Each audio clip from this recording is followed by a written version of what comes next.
S&P 500 futures were slightly lower Wednesday morning as investors digested quarterly results from tech giants Microsoft and Alphabet. Futures tied to the S&P 500 lost 0.4%. Nasdaq-100 futures fell 0.6% while Dow Jones Industrial Average futures were flat. Shares of Microsoft jumped 3.5% following stronger than expected results in the fiscal first quarter. Investors were optimistic on the company's revenue growth, particularly from its Azure cloud segment. Meanwhile, Alphabet shares tumbled more than 6% as its cloud business missed analysts' estimates, overshadowing its revenue growth and earnings beat. Boeing will be posting its quarterly results Wednesday before the bell, followed by IBM and Meta in the afternoon. About 25% of S&P 500 companies have posted third-quarter earnings thus far.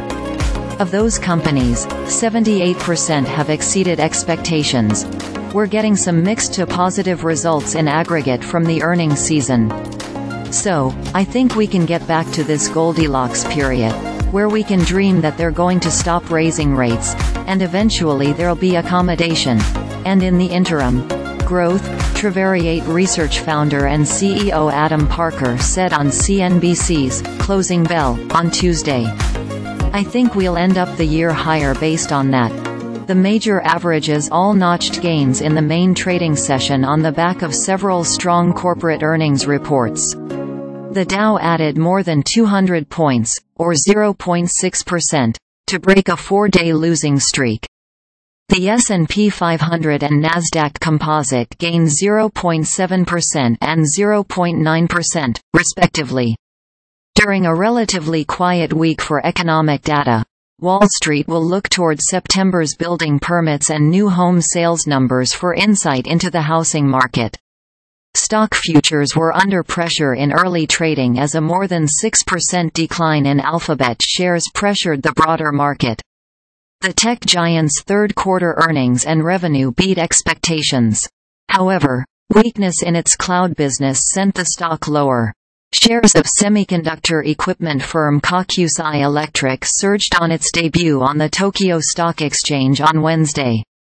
The stock hit a high of 2,371 yen, $15.82, per share in early trade, almost 30% higher than the IPO price of 1,840 yen. The IPO saw approximately 58.8 million shares sold, raising a total of 108 billion yen, and the IPO price values Kokusai at around 424 billion yen. This is also Japan's largest listing since SoftBank's 2.4 trillion yen listing in December 2018, according to the Japan Times. Australia's Consumer Price Index registered a 5.4% increase year-on-year for the third quarter, higher than the 5.3% expected by a Reuters poll, but lower than the 6% recorded in the second quarter. This is the third straight quarter that the inflation rate has fell and comes ahead of the Reserve Bank of Australia's monetary policy decision on November 3. The country's Statistics Bureau said that inflation in the third quarter was led by rises in the price of automotive fuel, which rose 7.2%.